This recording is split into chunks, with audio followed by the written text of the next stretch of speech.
Hello friends, this is Durga again from ITversity. At this time we are talking about PCF immersion or Pivotal Cloud Foundry immersion. The main content will be in VMware vSphere, but to get acclimated it, we are actually talking about Pivotal Web Services also. In that process, we have created the Pivotal Web Services account, and then we have deployed a PHP application, and also we have scaled up. Now let us understand how it works internally. It is very important for you to understand what happens when you run the cf push command. For that, I am actually going to a PWS account,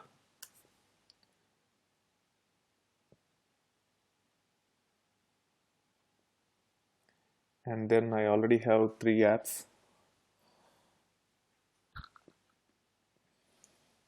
and let us see this one which is deployed earlier and go through the logs. Okay, there are no recent logs. Let me do one thing. Let me repush it. Let me see if there is any other app which have logs.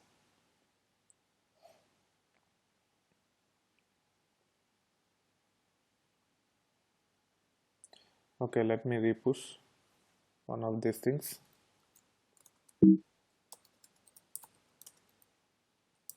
CF push. What I will be doing is I will be stopping this application which is deployed earlier.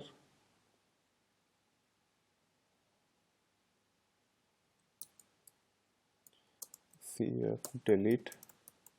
I will be repushing the same way I have done earlier, and then we will go to the content and we will understand what will be going on behind the scenes. CF push. Let me see if I have manifest file here. There is a manifest file. So I just have to say CF push and hit enter. So if you see the log, what it is doing is it is uploading app files from, and then it is giving the directory of our application. So we clearly understand from where it is uploading the application files, but to where it is uploading, it is not clear here. So PWS is actually running on AWS with the PCF or Pivotal Cloud Foundry or Cloud Foundry hosted on AWS. So the Pivotal Cloud Foundry will be supported by several EC2 instances. These are all EC2 instances on AWS. AWS EC2 instance is nothing but a server or virtual machine with operating system with a few gigabytes of RAM, storage, etc. So there will be several EC2 instances which will be always up and running for PWS, and these EC2 instances will have additional components of Cloud Foundry. One is Cloud Controller, so one will be running as Cloud Controller or CC in short, and then the other major component are something called Diego cells or DEA containers. In the older version of Cloud Foundry, it is called as DEA container, droplet engine, droplet execution agent container. In the newer version, it is called Diego cells. Both can be represented by DC. And there could be other EC2 instances also which will be supporting other components in the ecosystem. So if you so these Diego cells will be taking care of execution of your application. So on this, all the applications will be running as containers. So when you actually do the CF push, the final state will be the application will be compiled into a container which looks like a tarball, and that container will be deployed uh, on that tarball will be deployed on container. Okay, so there will be multiple containers which will be running for your application behalf, on your application behalf, and few of the containers also helps you in compiling your code, creating the uh, runtime environment, and and then it will actually create a deployable tarball like component which will be deployed onto container. So when you actually do the CF push, if you closely observe, after uploading the files, so the files will be uploaded through cloud controller into a container which is called a staging container. So it will get the files which are nothing but the application files. So these application files will go onto the one of the containers that will be running on these Diego cells, and that container will take care of downloading the build packs. So you can see that it is downloading all the build packs, and once the build packs are downloaded, depending upon the depending upon the extension of the file, if it is a PHP application, it will look for the index, means if you have index.php in your code, it will look for the PHP related build pack, um, looking at index.php file, the extension PHP in that, and then it will compile the code. Once it compiles the code uh, by applying this build pack, it will create something called a droplet. So here the droplet will be created, and when this created, it is created as part of the staging, and the staging is done in a container. Once this droplet is created, the droplet will be stored somewhere in the cloud, no need to get into those details, and then the staging container will go off, and cloud controller, what it will do is it will store the state of the droplet in some persistent structures such as blob store and database, and that droplet which is fetched from the staging area, cloud controller will take care of deploying as container depending upon uh, the number of instances you want to use while running the application and all those things. So for example, if you push an app uh, with one, and then this then it will be hosted only on one container. If it is deployed on four, the droplet will be uh, running on multiple four containers. And this let's take the example of droplet being running on four containers, and we have 3 Diego cells. So Diego cells are nothing but virtual machines, very powerful virtual machines with at least 16 GB or 32 GB RAM. So it can take care of running containers for multiple applications. Okay, so let's a little bit color this. Let us assume that the containers for application A is in green color, and it is running on four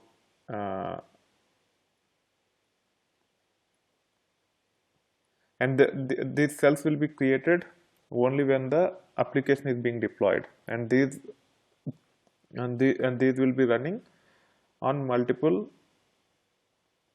Diego cells. As there are four, you will see something like this. And then let's take the example of another application. So that application also come through the cloud controller. It will be staged, and a container will be created for staging purpose, and it will create a droplet. The droplet will be passed back to the cloud controller. That cloud controller will save the state of the droplet onto persistent structures, and the staging container will be killed, and then the droplet which is generated, if you use two instances to run this, then this will be deployed on two containers. Okay, and those two containers might run on two of the Diego cells on our in EC2, which is which is supporting Pivotal Web Services. So now let's say when you scale up, if you want to or scale down, if you want to give more resources, you can give either by increasing the memory or by increasing the number of containers, or you can mix and match also. So the advantage of having more containers, like 4 in case of the green application, is that even if 2 of the Diego cells are down in this case, still the application is running here and you will not see any downtime here. Meanwhile, in parallel, something called BOSH will take care of monitoring these virtual machines, and it will work with AWS, as PWS is running on AWS, and it will try to bring new Diego cells as quickly as possible if these are killed. But if you look at this, the blue application is running only on 2 Diego cells because the number of containers are only 2. So till the time it is failed over, so again the framework will take care of monitoring how the application is running. If it realizes that the containers are down on this, the application is down because the Diego cells are down, it will try to create the container on the surviving Diego cell, and even though the application will come back up and running very quickly, unlike the green application, blue application will get into downtime. It will be down for some time until it is redeployed on the surviving Diego cell. So that is how. So keeping these things in mind, you have to plan about the scaling, scaling out or scaling up or scaling down. So now the underlying framework will try to get. Sorry. And try to get the Diego cells, new Diego cells, which are nothing but EC2 instances, because 2 of them are died for some reason, and once they are up, again it will try to redistribute the containers onto the new Diego cells to satisfy your number of instances for each of the application.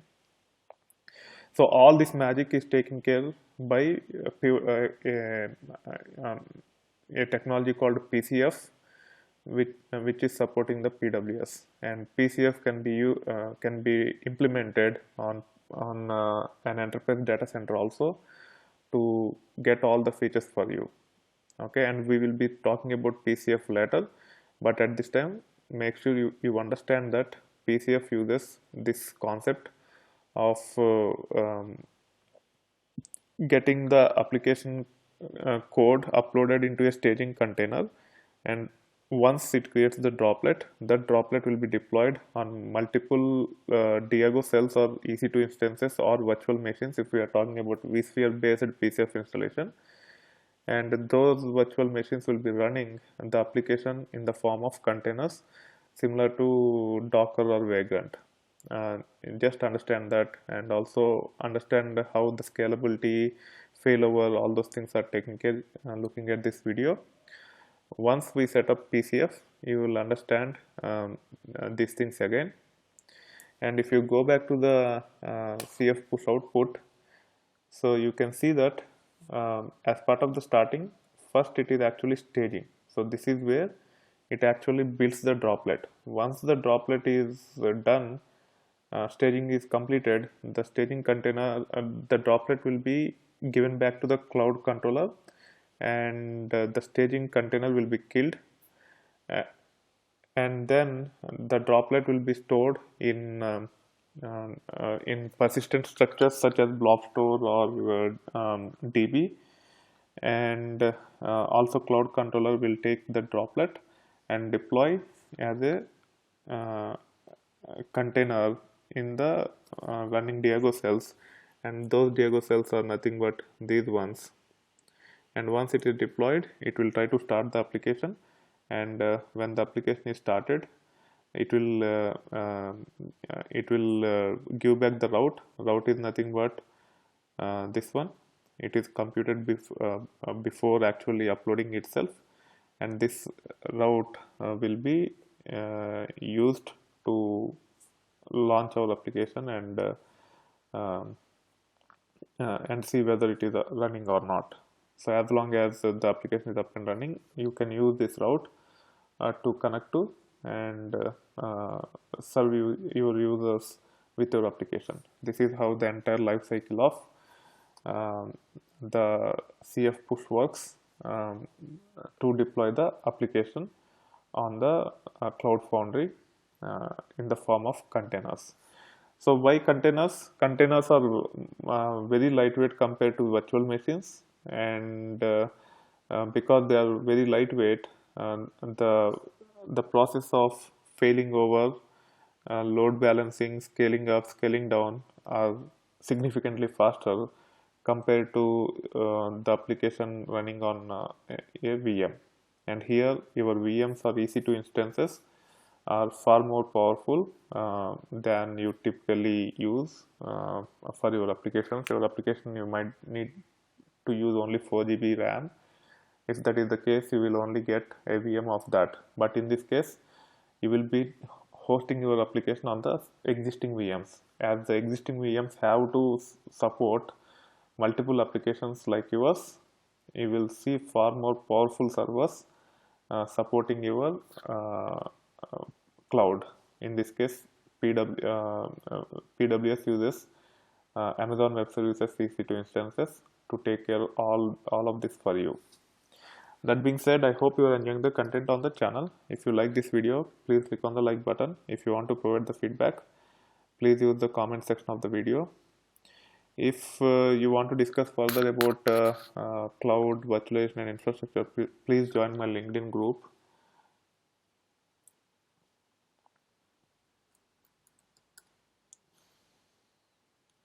IT University Cloud and Virtualization Infrastructure.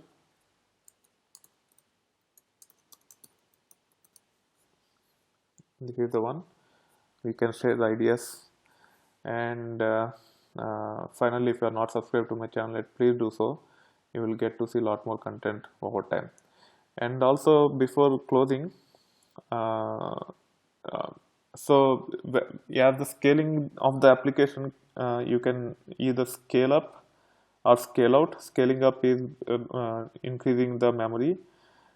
If you increase the memory, your application will be able to support more users, and it could be faster than blindly scaling out. Scaling out will give you features such as transparent failover without downtime for your application, such as the green app in this case.